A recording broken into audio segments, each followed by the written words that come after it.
Muito obrigado, professor José Eduardo Franco. Eu nunca sei qual é a distância certa nestas coisas, mas creio que está certo, não é?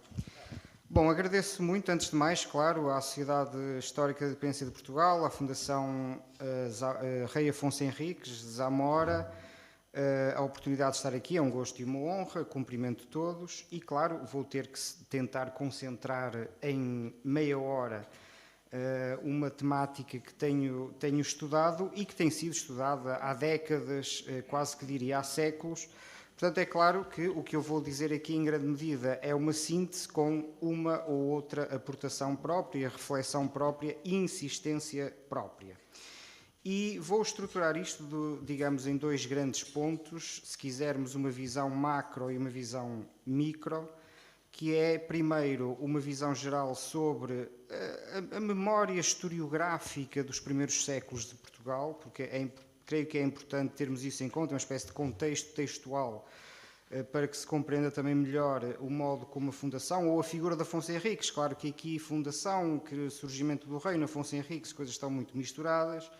E depois, na tal visão mais micro, vou atentar em alguns episódios, alguns tópicos, e a sua evolução ao longo deste período, pelo menos em alguns casos. Infelizmente não vou falar da questão da Lusitânia, peço desculpa, Orlando, a pessoa tem que selecionar e, aliás, vou falar de questões que não foram, creio eu, ainda faladas aqui, pelo menos uma boa parte delas, em relação à construção da memória de Dom Afonso Henriques e das origens ou dos primórdios de Portugal. Bom, começando então com esta visão macro, eu creio que é importante mostrar este quadro sobre a historiografia medieval portuguesa, conhecida, claro, todos sabemos, não vou fazer mais esta ressalva, mas todos sabemos que falamos dos textos que sobreviveram. Se tivéssemos tudo o que foi produzido, certamente ou quase certeza que o quadro seria diferente, mas como não temos, o que é possível construir a partir dos dados disponíveis é, penso eu, este quadro que nos mostra como a historiografia medieval portuguesa é uma realidade bastante diferente. Às vezes esta expressão historiografia medieval portuguesa, quando usada, tende talvez a esquecer um pouco, de facto, nem sempre, mas por vezes, claro, estas grandes diferenças. E eu penso que, em termos gerais, se podem estabelecer como que três períodos definidos a partir destes critérios. São critérios que estão interrelacionados e que nos dizem muito sobre a funcionalidade dos textos, a circulação dos textos, o conteúdo, o funcionamento e a construção dos textos, tudo isto de modo interligado. Que é, por um lado, a língua em que os textos estão escritos, por outro, o tipo de textos, as formas textuais predominantes e os também predominantes, não exclusivos, mas predominantes ou tendencialmente predominantes meios produtores, onde quem produz estes textos. E cruzando estes critérios, creio que se pode, enfim, talvez sem grande dificuldade, com uma ou outra questão talvez mais discutível, mas sem grande dificuldade, chegar a este quadro que são, por assim dizer, três fases da historiografia medieval portuguesa, conhecida, lá está, não vou repetir, mas fica sempre subentendido. Uma primeira corresponde genericamente ao século XII e grande parte do século XIII, produção exclusivamente em latim, os anais ou os relatos de eventos únicos predominam, ou são as únicas formas, e são produzidos por mosteiros, instituições religiosas ou relacionados muito de perto com o interesse ou serviços ao serviço de instituições religiosas. Depois há ali uma espécie de um corte no final do século XIII e um corte desde logo abrupto com a questão da língua. Deixa de se escrever historiografia em latim em Portugal e só tudo o que se conhece daí para a frente, com contadíssimas e limitadíssimas, estou a falar de 2, 3 linhas ocasionais aqui ou ali, o que se escreve é só em galego ou português. Predominam agora o tipo de textos também predominantes são diferentes, entram em cena as crónicas e os livros de linhagens, e o meio produtor predominante são as cortes senhoriais, embora com zonas bastante cinzentas, claro, sobretudo esta distinção entre cortes senhoriais e corte régia, é evidente que tem muitas zonas cinzento pelo meio. E há depois uma terceira e última fase, digamos, que corresponde ao século XV. O português aí continua a ser a língua exclusiva, mas as crónicas tornam-se o género hegemónico, ou por desaparecimento de outros géneros, como os livros de linhagens, ou porque, de facto, as crónicas, pela sua extensão, e porque os próprios cronistas vão criando uma espécie de uma retórica laudatória do seu próprio género, tende-se a identificar crónica com história, isto é, a forma de escrita da história do passado, a rememoração do passado nesta época, por excelência são as crónicas, e os outros tipos textuais são já vistos, ou começam a ser vistos, ou são fortemente já vistos nesta época, como modos imperfeitos e preparatórios de escrever a história. Quer dizer, se não houver crónica, é como se, aliás, os cronistas dizem isto, claro, é pro bono, para a sua, em prol deles mesmos, obviamente, é um discurso também reivindicativo, mas esta ideia de que não havendo crónica é como se ainda não houvesse história. Tem que haver o cronista, tem que surgir a crónica para que haja verdadeiramente história. E o centro produtor hegemónico ou quase hegemónico, ou pelo menos preponderante nesta época, e também há diferença do que acontecia previamente, é a Corte Régia. Bom, no meio disto tudo, a figura de Dom Afonso Henriques e as origens, a fundação, os primórdios de Portugal, como digo, as coisas estão bastante interligadas aqui, tem uma presença constante, ou porque, no caso dessa fase inicial no século XII, ele é praticamente a personagem, o tema, de pouco mais se fala do que dele, de uma forma ou de outra, quer porque depois mantém, na maior parte dos tipos textuais, mantém uma presença muito forte. Aliás, se nós nos focarmos, por exemplo, no caso especificamente das crónicas, vemos que há uma tendência claríssima que é que em cada momento há dois períodos que são beneficiados, que são objeto de maior atenção, que é, não surpreende, mas enfim, constate-se, que é a fundação, é Afonso Henriques, e é a história contemporânea, enfim, em cada momento em que as crónicas vão sendo produzidas. Isso é visível desde logo na mais antiga crónica em galego-português conhecida, também já foi referida aqui. Eu tenho um carinho muito especial por esta crónica e por isso não gosto de lhe chamar Quarta Crónica Breve, costumo dizer na brincadeira que nem é Quarta Crónica Breve de Santa Cruz de Coimbra, costumo dizer meio a brincar, mas bastante a sério, que nem é quarta, nem é de Santa Cruz de Coimbra. Quarta tem a ver apenas com ordem num manuscrito de Santa Cruz de Coimbra, foi copiada em Santa Cruz de Coimbra, sim senhora, mas não foi produzida em Santa Cruz de Coimbra, certamente, e essa distinção entre historiografia copiada em Santa Cruz e historiografia produzida em Santa Cruz, claro, em Santa Cruz, em qualquer outro local, mas neste caso Santa Cruz, é evidente que temos de ter sempre presente, e é testemunho, certamente, de uma versão anterior a que eu tenho chamado Primeira Crónica Portuguesa, que será de finais do século XIII, e logo aí se vê esta tendência. O Afonso Henriques ocupa o espaço predominante. Claro, este critério do espaço, obviamente, sabemos que, como em quase nada na vida, quantidade não é sobreponível necessariamente com qualidade. Há outros critérios de valoração, claro, mas para termos uma ideia, para essa tal tendência de como a origem, a Fundação Afonso Henriques, mantém sempre uma grande presença nas crónicas, junto com a história contemporânea, verifica-se isso logo nesta tal Quarta Crónica Breve, vamos continuar a chamar convencionalmente assim, em que Afonso Henriques ocupa um capítulo extensíssimo, para aí 80% do texto, e depois o destaque vai para o Sancho II, porque tem uma forma, o seu relato tem uma forma narrativa, ao contrário dos outros, que é puramente genealógica, o que lhe dá, significa certamente um maior investimento. A tendência mantém-se na famosa Crónica Geral de Espanha de 1344, do Conde Dom Pedro Barcelos. Já agora, só uma pequeníssima parênteses, para indicar mais uma ligação de Zamora com Portugal e com a cultura portuguesa, é que até há pouco tempo não se conhecia nenhuma cópia da versão original desta crónica em português e para a parte final da crónica em absoluto, e há alguns anos foi identificada uma cópia da versão portuguesa da parte final e da versão portuguesa da primeira redação desta crónica, cópia feita no século XVI por um senhor chamado Floriano de Ocampo, certamente, ou muito possivelmente em Zamora. Ocampo, como sabe, é uma grande figura, também já referido pelo Orlando, também tem um carinho muito especial pelo Ocampo, e o zamorano, Floriano de Ocampo, copiou a única cópia atualmente conhecida da primeira redação desta importantíssima Crónica Geral de Espanha de 1344, fechado este parênteses sobre mais uma importante ligação entre Zamora e Portugal. Essa tendência de predominância das origens e da história contemporânea mantém-se. Afonso Henriques, Dom Dinis,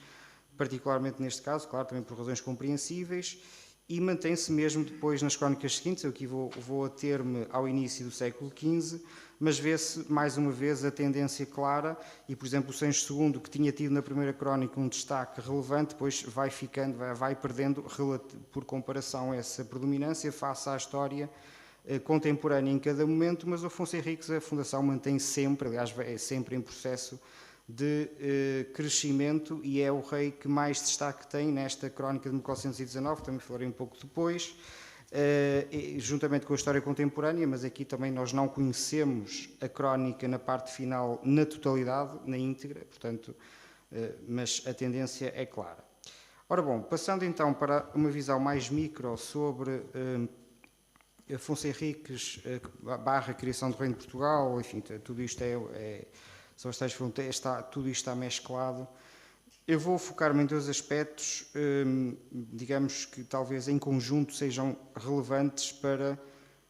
pensarmos as diferentes faces do Afonso Henriques, enfim, evocando um artigo clássico do professor José Matoso, todos certamente conhecemos. Dois aspectos que são, por um lado, a importância, a relevância da apreensão de redes textuais para a análise destas questões, que é um aspecto que a mim me diz muito particularmente, mas acho que é efetivamente uma questão importantíssima em tudo isto. Portanto, o modo como os textos vão sendo construídos a partir de textos, é muito assim que se faz a historiografia medieval, como sabemos, mas nunca é demais salientar isto. E, por exemplo, quando se fala no conhecimento ou não conhecimento, falava-se, por exemplo, aqui da questão de Camões, tratados Zamora, e já não sei qual era a outra questão. E a investidura, a auto-investidura do Afonso Henriques. Bom, provavelmente Camões nunca sequer soube que isso terá acontecido, porque o conhecimento histórico na época dele, nenhuma crónica fala nem de uma coisa nem de outra, e à exceção, no caso da investidura, claro, dos anais do Afonso Henriques, estão lá para trás, e, portanto, provavelmente nunca ninguém sequer soube, nesta época, da existência desse acontecimento. É só um exemplo da importância da questão das redes textuais, mas há outras questões relevantes, nomeadamente também esta questão, que também é sabida, mas que nunca estará de mais salientar. Também se tem referido aqui muito e bem esta diferença entre factos e discursos, ou, enfim, não sei, realidade, acontecimentos históricos e discursos. Mas há depois o nível seguinte, que são discursos sobre discursos, não é? São discursos que são construídos não a partir de acontecimentos históricos, mas a partir de outros discursos, e assim sucessivamente, e é isso que a historiografia medieval, efetivamente, ou em grande parte, é. E depois disso falarei e escolherei então 2, 3 episódios, tentarei ser breve, para analisar com algum zoom, algum detalhe, alguns aspectos, como digo, penso que ainda não foram tratados aqui, da questão da evolução da imagem, da construção da imagem de Afonso Henriques nestes textos. Ora bom, do ponto de vista das redes textuais, agora aqui o que eu tenho aqui é um quadro, pode parecer um pouco complexo, mas vou tentar, enfim, destrinçá-lo. Isto são os textos conhecidos que tratam da figura de Afonso Henriques até aos inícios do século XVI, não estão todos, mas estão, digamos, os mais relevantes, têm que ser feitas algumas seleções, e o que isto mostra, portanto, e claro, as setas indicam a relação de intertextualidade, ou uns textos que são fonte de outros textos, ou a terminologia que se queira, dependendo do quadro de análise. Nós temos, por um lado, temos 2 ou 3 considerações interessantes que eu penso que se podem fazer. Temos, por um lado, os textos, digamos, monásticos ou saídos de instituições religiosas no século XII, que criam, em termos gerais, uma imagem de Afonso Henriques como um guerreiro de Cristo, o protetor da Igreja. Os textos mais ou menos relacionados com a corte régia, aqui em alguns desses casos haverá certamente talvez algumas dúvidas, mas eu creio que firmemente creio que eles podem ser colocados assim, e textos, digamos, saídos de casas senhoriais. E o que se vê, eu vou salientar apenas, digamos, 2 aspectos desta relação, desta rede textual e da sua evolução ao longo do tempo, que são, por um lado, esta ideia de que até ao início do século XV isto são como que três pistas paralelas, quer dizer, não há relação verdadeiramente, claro, tudo bem, se entrássemos em detalhe, epá, mas há aquele texto, há aquele parágrafo, tudo bem, mas não entrando em detalhes, enfim, digamos, não, talvez não, tendo em conta o tempo, etc., não apoiados para aqui, em termos gerais são de facto três pistas. Quer dizer, são três tradições historiográficas que não têm relação entre si, não têm relação visível entre si. É como se fossem três mundos diferentes que falam da história de Portugal de modos diferentes, com objetivos diferentes e com imagens diferentes. Eles não se relacionam. Mesmo, reparem, isto é tão assim que isso é assim mesmo em relação a obras do mesmo autor, como acontece, por exemplo, como acontece com a Crónica Geral de Espanha e o livro de linhagens do Conde Dom Pedro, um dos livros de linhagens, que têm diferenças enormes. Por exemplo, no caso do Afonso Henriques, são coisas impressionantemente, de facto, visíveis. A Crónica Geral de Espanha, em 344, acrescenta uma série de episódios, a famosa história do Egas Muniz, por exemplo, uma série de outras, de que não há nenhum vestígio no livro de linhagens do Conde Dom Pedro. Bem sabemos, refundições, etc., tudo isso pode, em parte, ajudar a explicar isto, mas eu acho que só em parte são, na verdade, embora sejam do mesmo autor, são dois textos não só de tipologias textuais diferentes, mas são de facto dois textos que acho que têm lógicas de funcionamento, de recepção, etc., bastante diferentes. Por um lado, essa grande ideia de que até início do século XV são três tradições historiográficas paralelas que não têm ligação entre si, é como se houvesse três mundos diferentes que vão falando de formas diferentes sobre a história de Portugal, ou sobre a história dos reis, ou no caso do Afonso Henriques. A primeira vez que é feita uma síntese de tudo isso é no início do século XV, com a tal e conhecida Crónica de Portugal de 1419. Não vou dizer nada sobre a questão da autoria, eu acho que é de Fernão Lopes, mas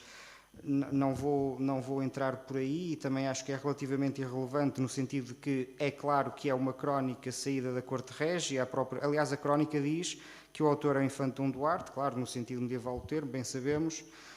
Portanto, não vou mesmo dizer nada sobre a questão do Fernão Lopes. É uma obra da Corte Régia, isso é inquestionável, os primórdios normalmente se chama a dinastia de Avis, etc., com todo esse contexto político bem conhecido, e esta crónica faz a primeira síntese, quer dizer, pela primeira vez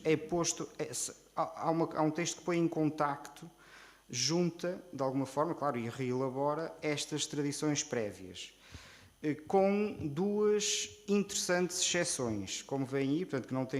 que tem ausência de ligação, portanto, faz a síntese direta ou indireta, não é? Com duas interessantes exceções, que são os livros de linhagens, incluindo o do Conde Dom Pedro, os quais parecem terem passado por uma espécie de escondimento, não sei, há algo de misterioso no século XV, há muito poucos vestígios do conhecimento dos livros de linhagens, mesmo do Conde Dom Pedro. Depois no século XVI, XVII, XVIII,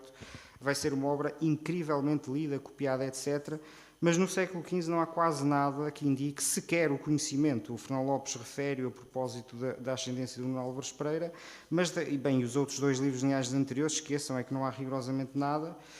E, portanto, também não há nenhum vestígio disso na Crónica de 1419. Poder-se a dizer, bom, questões ideológicas, tudo bem, poderá ser, mas, de facto, como digo, há um grande mistério em relação a onde estavam, como foram permanecendo os livros de linhagens medievais no século XV. E a outra exceção é um texto aqui muitas vezes referido, oscilo aqui na designação, porque vai-se oscilando, mas normalmente ele foi editado, todos sabemos, com o nome de Chronicon Lusitano, cuja parte final é conhecida como Anais do Rei Dom Afonso Henriques, tem a descrição da investidura em Zamora, e há isto é que esse texto ficou de fora, curiosamente, porque esta Crónica de Portugal de 1419 conhece tudo o que foi produzido em Santa Cruz de Coimbra, exceto estes anais. Quer dizer, aliás, ninguém conhece estes anais até ao século XVII, e de repente no século XVII surgem cópias deste maravilhoso texto. Portanto, mas com essas duas exceções é feito esta síntese, digamos, de tradições historiográficas na Crónica de 1919, e depois é essa síntese que é legada no tempo já do Dom Manuel, ao Duarte Galvão, que mantém, digamos, a estrutura de episódios, a sucessão se quisermos, narrativa, mas dá-lhe uma releitura de cariz ainda fortemente mais providencialista, comenta alguns capítulos, etc. Mas eu coloco aqui porque depois o que é legado para o futuro, em grande medida, é a versão do Duarte Galvão, e durante séculos, o que está no Duarte Galvão, que é herdado em grande parte da Crónica de 1419, faz aquela primeira grande síntese, é a versão que os portugueses, durante muito tempo, vão conhecer ou vão discutir, não é? Porque depois também esta questão vão discutindo, vão trazendo à colação documentos, mas a base de tudo isso é a versão do Duarte Galvão, que é feita a partir da síntese da Crónica de 1419. Ora bem, agora, pois o tempo passa, mas vou então agora, como disse, num olhar mais micro, bastante mais micro, referir alguns episódios relacionados com o Dom Afonso Henriques, algumas questões. Eu, por acaso, queria que tinha aqui... tenho aqui. Quais são esses, digamos, esses tópicos, esses episódios, depende do caso. Como digo, acho que são questões que ainda não foram propriamente faladas aqui, do ponto de vista da construção da memória, e talvez dê também um pouco o seu interesse, embora sejam todos eles, creio eu, bastante relevantes. O primeiro é a questão do enquadramento familiar, a ascendência e a descendência do Afonso Henriques, as conclusões que daí se tiraram ou se poderiam ir tirando e se foram tirando. Depois, esta questão, essa sim, em parte foi bastante tratada aqui, claro, é uma questão clássica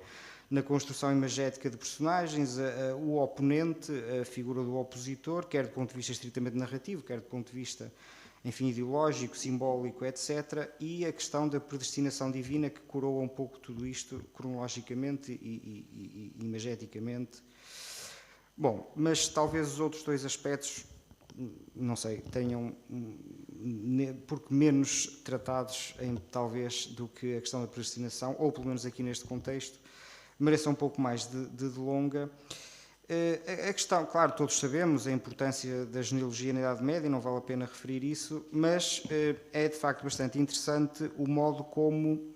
e até pode parecer, lá está, se desvalorizarmos um pouco a questão das redes textuais e de como o conhecimento está dependente da existência, enfim, de algo de textos, etc., que condicionam esse conhecimento, se desvalorizarmos um pouco isso, alguns aspectos podem parecer até um pouco curiosos ou quase chocantes no modo como se foi mantendo, ou se foi criando ou reformulando e preservando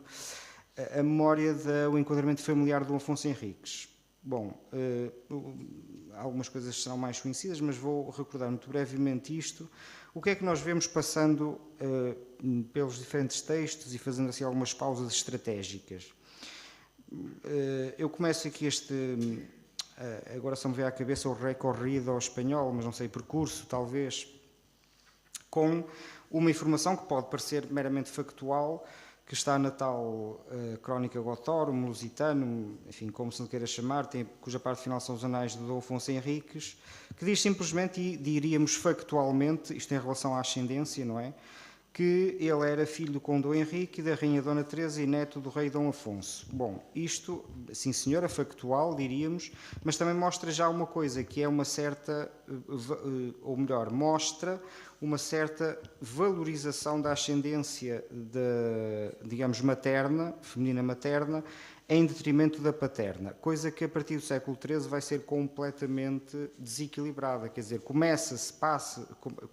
digamos, ou tem-se como ponto de partida a valorização da ascendência materna, o descendente do rei Afonso VI, não é? No fundo também era um pouco isso que estava sobretudo em causa,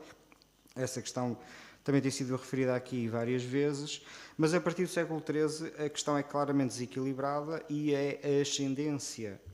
paterna, o ramo do Conde Dom Henrique, que é cada vez mais valorizado, cada vez mais trabalhado, se quisermos, enfim, usar uma palavra corrente, cada vez mais mitificado, o que vai também, claro, está correlacionado, obviamente, também com a negativização da imagem de Dona Teresa que foi sendo criada. Mas é curioso porque, de facto, esse processo de progressivo engrandecimento da figura do Conde Dom Henrique e de reformulação da ascendência do Conde Dom Henrique tem aspectos curiosos. Ele talvez comece, e também aqui esta crónica, bom, vamos chamar-lhe Primeira Crónica Portuguesa ou Quarta Crónica Breve, também um ponto de partida. Aliás, esta crónica introduz uma ruptura a vários níveis, ou rupturas a vários níveis, depois, não sei se terei tempo, espero que sim, falei um pouco sobre isso, mas começa talvez aqui esse processo, porque diz que quando o Henrique veio a Santiago em Romaria. Bom, claro, continua, não diz nada sobre de quem ela era filho, qual era o seu enquadramento genealógico, qual era o seu estatuto social, nada disso é dito, mas, ou melhor, com Dom Henrique, claro, isso depois veio a ser, mas veio a Santiago em Romaria. Já se acrescenta algo, há uma informação adicional, e este Romaria, enfim, aponta para, pelo menos, uma vivência religiosa, digamos, genericamente classificável como positiva. Coisa que vai ser ou reformulado ou completamente modificado depois, apesar de manutenção deste percurso de progressiva valorização da ascendência paterna de Dom Afonso Henriques em relação à materna. Logo, isto é reformulado logo pela crónica seguinte, pela Crónica Geral de Espanha. Portanto, recordemos que estamos a falar não só de sucessão de textos, cronologicamente, mas também de textos que se relacionam uns com os outros, não é? E, portanto, podemos ver, de facto, como eles vão trabalhando uns aos outros. A Crónica Geral de Espanha, de 344, tem já um enquadramento genealógico do Conde Dom Henrique, relaciona-o já com Dom Raimundo, muito fidalgo e melhor cavaleiro de armas e mais guerreiro que homem sabia. Portanto, uma valorização já com virtudes cavaleirescas que não tem paralelo em nenhum texto anterior. Mas este processo depois vai sofrer ainda posteriores metamorfoses com a célebre questão da ascendência húngara do Conde Dom Henrique, que bem sabemos que não surge pela primeira vez nas crónicas. Há um testemunho, já um dos arcebispos de Braga, o famoso Lourenço Vicente, salvo erro, tem no seu testamento uma alusão à capela onde está sepultado Dom Henrique, filho do rei da Hungria. Portanto, esta associação de Dom Henrique à Hungria, qualquer que tenha sido a sua origem ou a localização estratégica da Hungria e o contexto finais do século XIV, XV, e uma certa analogia de vanguarda ou retaguarda, não sei bem, da cristandade com a Península Ibérica, poderá ter sido essa a razão ou não. O certo é que, não sendo embora criada pelas crónicas, esta imagem vai ser bastante aproveitada pelas crónicas, desde logo por esta crónica de 1419, por isto e a vertente guerreira do Conde Dom Henrique, que aqui já é associada a algo que também não estava presente nos textos anteriores, à imagem de um cruzado, se quisermos, é alguém que vem combater em nome da fé, que é também uma camada que lhe é adicionada neste momento. Mas neste caso, de início do século XV, isto tem um propósito muito... Isto é independente, claro, não foi, repito, a ideia não foi criada por esta crónica, mas ela foi, digamos que conveio muito bem a esta crónica, porque permite dizer que é essa ascendência do Conde Dom Henrique que permite a este cronista dizer que a geração do Dom Afonso Henriques é de reis, assim da parte do pai como da mãe. Portanto, no fundo, faltava aqui, claro, eu bem sei que nós não devemos ter um pensamento teleológico, mas é como se, nesta progressiva encarecimento da figura do Conde Dom Henrique, faltasse a peça final, que era de fazê-lo de ascendência régia, e cá está ela, e nomeadamente, neste caso, através da questão da Hungria. Bom, mas a questão do enquadramento familiar de Dom Afonso Henriques não é só, claro, como seria expectável, não é só relevante a questão da sua ascendência, é também relevante a questão do seu casamento e, por via disso, a descendência, isto é, que também o enquadramento genealógico dos futuros reis de Portugal, não é? Dos descendentes dele. E aí também há coisas bastante relevantes e interessantes e, lá está, como dizia há pouco, que podem parecer um pouco estranhas se não tivermos em questão em conta esta questão das redes textuais, e mesmo assim talvez possa parecer um pouco, que é como é que durante tanto tempo houve uma ideia tão errada historicamente da ascendência do enquadramento familiar da mulher do Afonso Henriques. Resumindo muito, ou tentando resumir muito, parece que desde cedo o casamento do Afonso Henriques foi sentido como um problema. isto é, não seria o casamento ideal, ou terá casado com uma mulher cujo estatuto não seria o expectável ou não seria o ideal, digamos. E esse mal-estar foi-se, digamos, foi sendo mais ou menos deixado nas entrelinhas e foi sendo mais ou menos contrariado. Isto é como se tivesse dito em várias ocasiões, bom, há aqui uma falha, o homem não casou propriamente com quem devia, mas atenção, porque fez isso porque, não é? Portanto, o fazer porque pressupõe que de facto se reconhece, ou faz pressupor que se reconhece na base uma falha ali. Isto começa logo, mais uma vez trago à colação, os Anais de Afonso Henriques, Crónica Lusitano, como se me queira chamar, os Anais são a parte final. Isto é, já agora, a propósito, um pequeníssimo parênteses, isto é a tradução, acaba de sair, aliás, numa coleção de textos sobre Dom Afonso Henriques, está a ser editada, e este é o primeiro volume. E que diz que,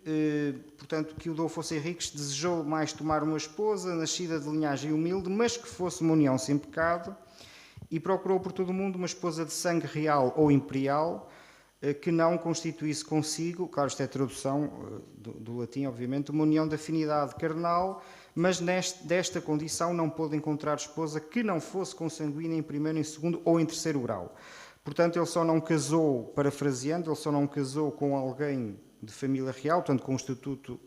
equivalente ao dele, como seria expectável, porque teve dificuldades em encontrar quem não fosse aparentada em primeiro, segundo, terceiro grau. Portanto, é a primeira explicação que é dada para, pressupõe-se, contrariar a tal falha genealógica, desnível genealógico do casamento. Esta informação depois foi retida durante algum tempo pela cronística, mas com algumas interessantes modulações. Por exemplo, a primeira crónica portuguesa, em língua portuguesa, ou tal quarta crónica breve, no fundo retém o mesmo mecanismo, portanto reconhece, ou nós pressupomos, inferimos da formulação linguística que também é aqui vista, há uma falha, aquele casamento, enfim, não foi o ideal, não foi... Mas explica-se, no fundo arranja-se a mesma explicação, só que com uma interessante, penso eu, modulação. É que agora o que se refere é que todos os casamentos de Espanha, a Península Ibérica, claro, todos sabemos, eram muito seus chegados em parentesco. Quer dizer, a questão é que, ou seja, parece que para quem fez este texto ou esta anotação, porque ela pode ter sido prévia à crónica, não vou detalhar isso, pressupunha ou parece pressupor que o casamento ideal teria sido em Espanha. Senão, penso que não diria todos os casamentos de Espanha, não é? Tal como o anterior não disse, era mais geral. Mas depois o desenvolvimento mais interessante e que pode parecer mais chocante e que durante muito tempo foi mesmo dito chocante, como é que se pode ter dito uma coisa destas, é um passo que é dado, mas que eu creio que se compreende bem, enfim, do ponto de vista da intencionalidade, etc., com Dom Pedro na crónica de 1344, que vai relacionar a mulher do Afonso Henriques com a Casa de Lara, o que, claro, depois tem a consequência de dizer que os reis de Portugal, a partir de Dom Sancho I e seguintes, são descendentes da Casa de Lara. Isto provavelmente tem na origem uma questão linguística, porque de crónica para crónica, de texto para texto, melhor dizendo, moriana, moliana, isto nem sequer é um erro, é uma questão puramente fonética, é como entre o espanhol e o português, branca, blanca, não é? É o mesmo tipo de fenómeno fonético, é normal, e havia esta oscilação das líquidas, era comum na época. Pode ter havido uma questão, mas se houve, caiu muito bem ao Conde Dom Pedro, porque o Conde Dom Pedro tem uma... Quer dizer, quer na crónica, quer no livro de linhagens, embora de modos diferentes, também aqui, constrói uma visão da história contemporânea da Península Ibérica, de cujos grandes protagonistas é a Casa de Lara. A Casa de Lara é a família modelar da nobreza ibérica para o Conde Dom Pedro. Há uma série, cuja obra constitui, deste ponto de vista, uma espécie de contrapartida à versão, entre todas as aspas, oficial que vinha sendo construída pela coroa castelhano-leonesa, desde Rodrigo Jiménez de Herrada, que construiu uma imagem muito negativa da atuação dos Lara durante os reinados de Afonso VII, Afonso VIII e, sobretudo, Henrique I e Fernando III, e depois a imagem que passa para as crónicas castelhanas, para a história da Espanha, etc., tudo isso. O com Dom Pedro é exatamente o revés de tudo isto. Os Lara são a família modelar da história contemporânea da Espanha, e esta ligação genealógica da Casa Real Portuguesa com a Casa de Lara, como digo, poderá ter tido como, enfim, motivo, pretexto, talvez melhor dizendo, pretexto, essa questão fonética, linguística, mas se foi isso, caiu muito bem ao Conde Dom Pedro, que assim pôde relacionar genealogicamente os reis de Portugal com a Casa de Lara. Quer dizer, é claramente mais uma peça desse grande panegírico da Casa de Lara que constituem as obras do Conde de Barcelos.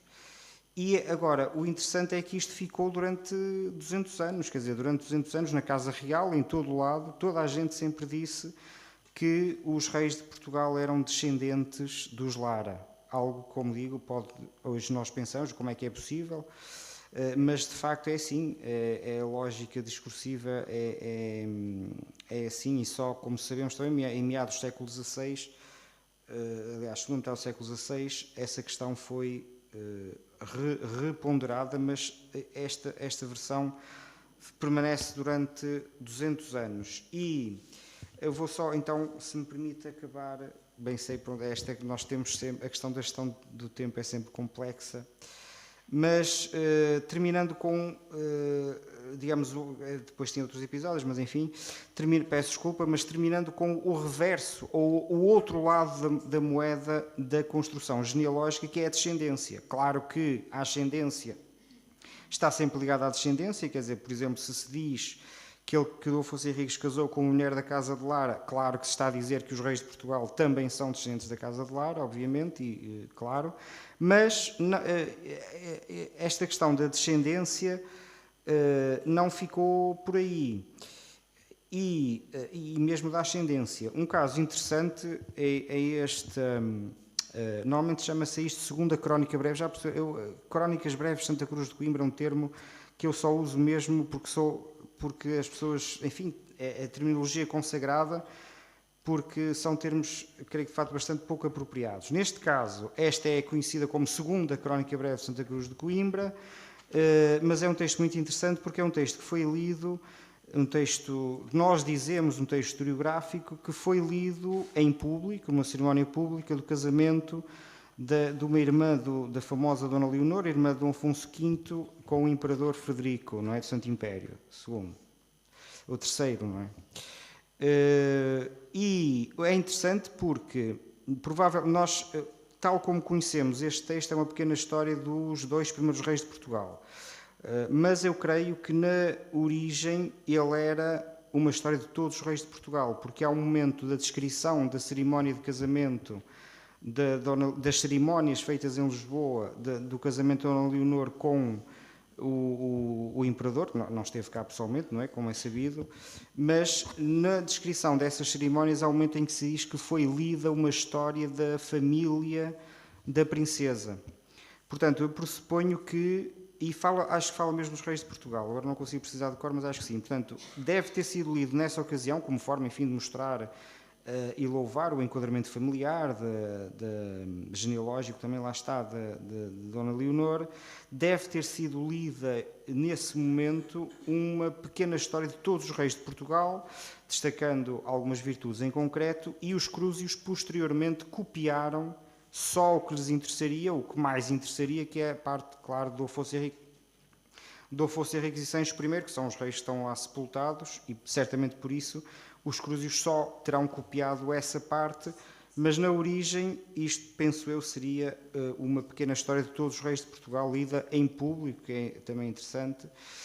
E essa questão da descendência é aqui claramente explorada. Não só há aqui esta versão interessante de que o Dom Henrique descende dos reis de Aragão, bom, enfim, mantém-se pelo menos a ascendência régia, que era o que mais interessava. E depois a questão da descendência, esta até é mais histórica, mas a questão da descendência de que o sangue de Dom Afonso Henriques, também um mecanismo muito típico mas neste caso também bastante expressivo, de que o sangue do Afonso Henriques, enfim, entrou em todas as casas reais, o que é uma forma também muito típica de acabar vários textos genealógicos ou literários.